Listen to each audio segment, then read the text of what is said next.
What's going on, guys? So today, O-Ctober continues. We're going to look at another kit in this little series we're doing, because we're doing Graham Akers suits from Double O. So from the second season, we've got the GNXU02X Masurao. This thing is really awesome. So this will be the second suit from Mr Bushido. Mr Bushido. And realistically, this guy, he took a lot of the kind of samurai aspects from Mr. Bushido's ahead, but then used a lot of the technology they had developed from the custom, the Flag Custom 2, which was GN drive powered. That was the one he fought the Double O at the end of the first season, or fought with Exia at the end of the first season. So he used a bunch of the technology here. So right now we've got Double O logo here, HG Gundam Double O right there. Awesome shot of him wielding his dual swords there, which is one of the techniques that he took up. And if you guys know anything about me, I love me some black and red suits. Of course, you got 1/144th scale, 2009, made in Japan, illustrated by Naochika Morishita. Gotta love that artwork. I always put stuff in the way while I'm doing this. So come down here and you've got weapons. You've got this thingy. You've got these. Hey, look, those are new, apparently, whatever those are. And you got him in a cool action pose there. And you got Howard and Daryl. He named the swords themselves after his fallen comrades. Little weird, not gonna lie. And you do have what appears to be weapon storage. You got a cool pose right here. You've got this cool same pose redone there. Of course, this looks a little bit better than the actual one. The reds are a little brighter and the blacks are a little grayer. You've got different hands. Yeah, you've got action pose. You can hold swords doing things. Feet can do things. Gotta love when feet do things. You've got detail stuff. So you got a face kind of going on there. You've got something going on in there. Hey, that does shouldery looking things. This does leg looking things.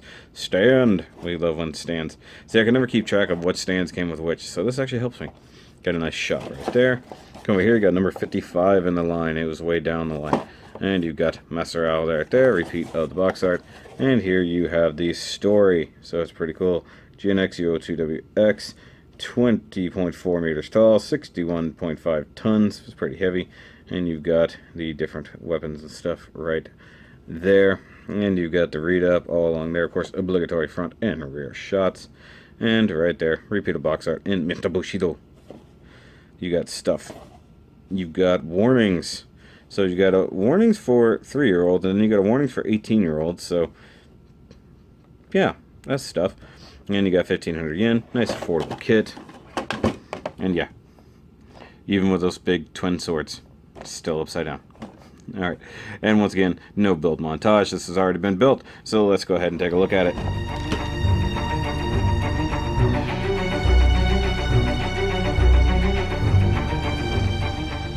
Alright, wow, this thing is really, really impressive.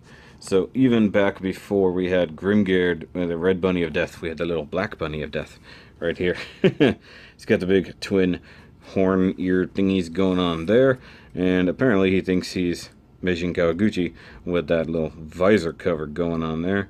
And got him in the cool cross arm pose because he's a badass and he's just standing there waiting for the Double O, because he's gonna beat him this time, right? No, not so much.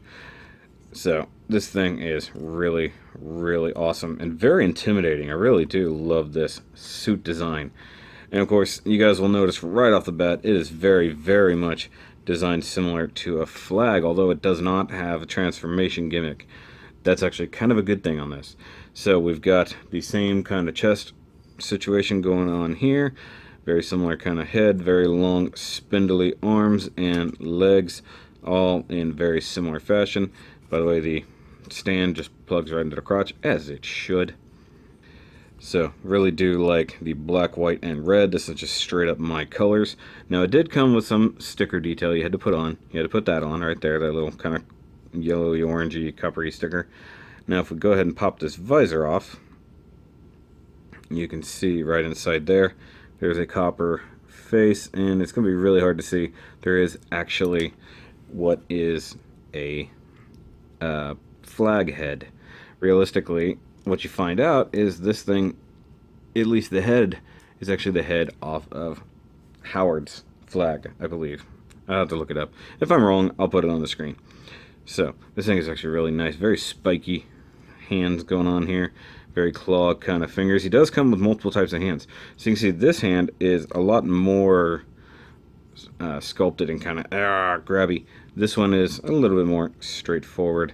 Really do love it. I like the inclusion of the light gray on here. You've got these nice little things poking out right here. These things are in fact GN filled emitters, so he can emit a small amount of GN field to help protect him because he really doesn't have any kind of armor. So it's actually pretty cool. Gotta love the big long red pieces down here on the legs, kind of pointy-ish knees. You've got some thrusters going on back here. Very similar feet to the flag, but way bigger. It's a bigger suit in general. Now he does actually have a couple other little details. One other cool thing about this, he actually does have 2 GN Tau drives. Both of these things mounted here on the hips are GN Tau drives.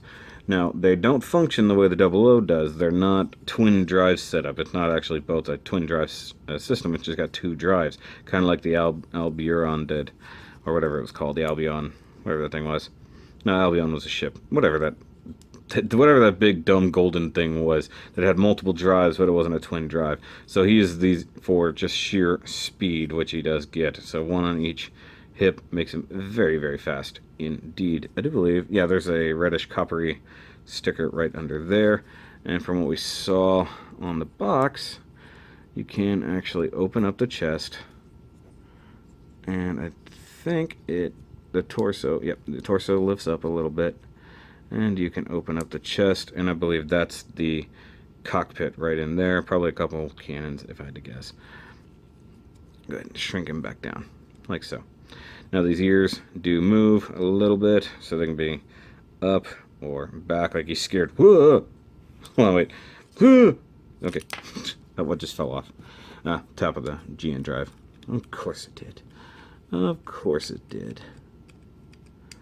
Plug that little bugger in there. There we go. Now if we come to the back, you can see this nice little emitter here, plus this big old wire coming off the back. This is something we're going to get used to seeing because it does serve a purpose. But that comes in with the accessories. So let's set this guy back here and take a look at some of the accessories.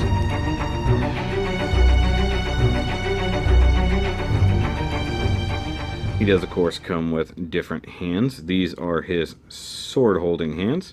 So you got left and a right. And just like any HG, you just pop them out of there and pop it right back in. Now, I do love the expressive hands, but we're going to need the sword hands in a minute so we can show those off. I'm going to fix his ears. Straighten out the legs a little bit. He's standing a little wonky. Now, I don't know what happened here, but I'm totally missing another fist. So I've got the back of it here, but I don't have the front. So I have at least a right-handed fist. So that's pretty cool. I like the fact that it came with multiple types of hands. That's always good. Now he does have a really strange weapon that was never used in the show, but it comes with this little clear part. They call it a beam chakram. Now this, as we saw in the box, just kind of goes right between here. So I guess he's charging up some kind of attack with it. We never actually get to see him use it. But a chakram usually is a round disky thingy, ringy thing that you chunk and throw, like Xena Warrior Princess. That was a chakram. And they made one on Man-at-Arms, actually. That was pretty cool. Stay. And actually, Michael Cthulhu made one as well. So I'm just going through what a chakram does and is. But yeah, we never see him use this thing, and maybe it just focuses the energy. We don't know. So it just does a thing. And once again, we will see that again on another suit. Now, as we talked about before, this guy does have swords. So you do have weapon storage, and you guys know I love me some weapon storage. So you have a handle here, and a handle back here on his little hip thruster pods. Those snap in really well, surprisingly. Now, I think, maybe I'm wrong. Nope, okay, they're different sizes. So you've got a long one, and you've got a short one. Just like you have a long and short blade. Now these are, of course, to represent the two different swords that a samurai would have.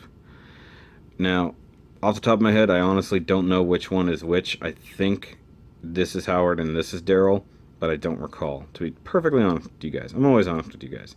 But I like the fact it comes with these cool energy blades, and then you knock him over, and everything's fine. I have a bad habit of knocking this one over. So, we come down here, and you just slide said sword into the hands. And normally I do have him with his swords on guard, like so. I do like the nice orange blades there. That's very in canon and very much on the show. Gotta love that. Now there is another cool thing he can do, and it involves that wire coming out the back. Now this is actually a power wire. It's not just a wire. And come back here to the back of the left shoulder. You can see a weird tab slot thingy there. Now you come around here and you just plug that in like so. So now it's actually powering or sending more power to the one arm, which is powering the swords. So one sword would get significantly bigger, and I believe it turns into a much larger GN blade.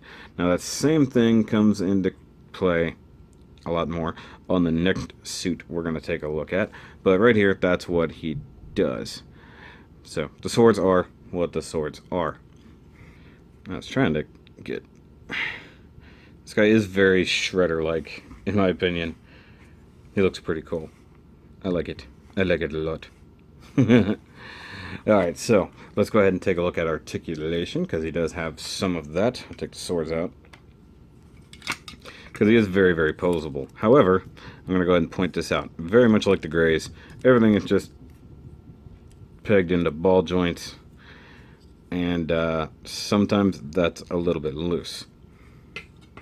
So the head is on what I think is a standard HG double ball joint, so you get nice turkey neck.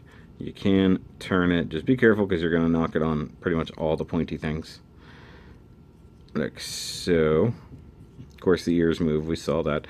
Shoulders have some really nice dynamic movement, so you get the nice crunch of the chest. You gotta love that. Now he does have a hinge right back here, which like to come apart. So, and then once again, ball joints like to come off very much like that.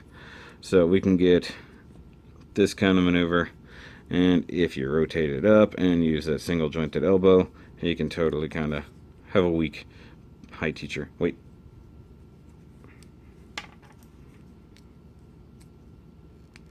Now he has a high teacher. Hi. And there's a little tab there. That was for... There's a gauntlet thingy that I don't believe he uses, but I think...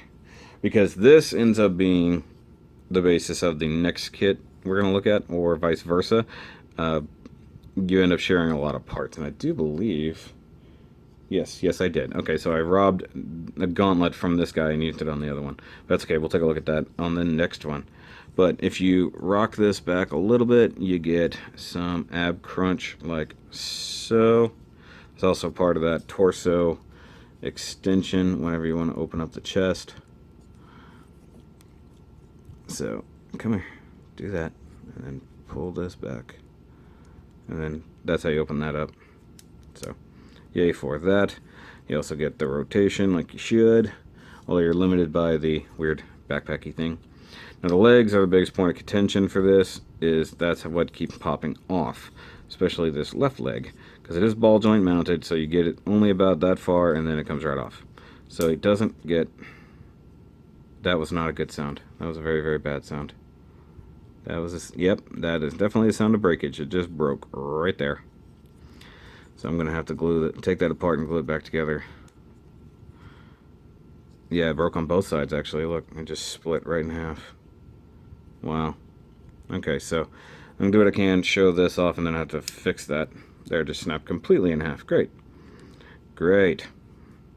So this is on a ball joint that's incredibly tight to the point that it breaks in half. So that's very not happy. But I see what the problem is. It hits up in here. Gotta love a kit from 2009, just weak as all get out. But either way, so this should rotate around the base, also give you the ability to turn. There's your plugs, and then the handle for swords would tuck into there.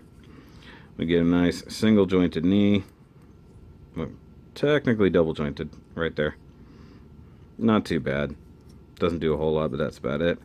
And you got ball jointed ankle that just goes all over the damn place like so. And then you have another hinge down here that allows you to pivot the foot to get some dynamic poses. You can kick that out of the way. Nice little heel spur there that helps either lock it in place or gives you extra range. One of the two. It's very nice like that. Alright guys, so as the glue sets on that part, which I'm going to leave alone for quite some time, let's go ahead and bring in the display we're working on. And hopefully it won't fall apart on me while I'm setting it down. So we have the flag already over here. I'll go ahead and every single time, I'm just going to glue that in position so it'll stop flopping backwards. Also, didn't I already say I was going to glue that too? Alright, so move that up and we'll set the crotch just as we should.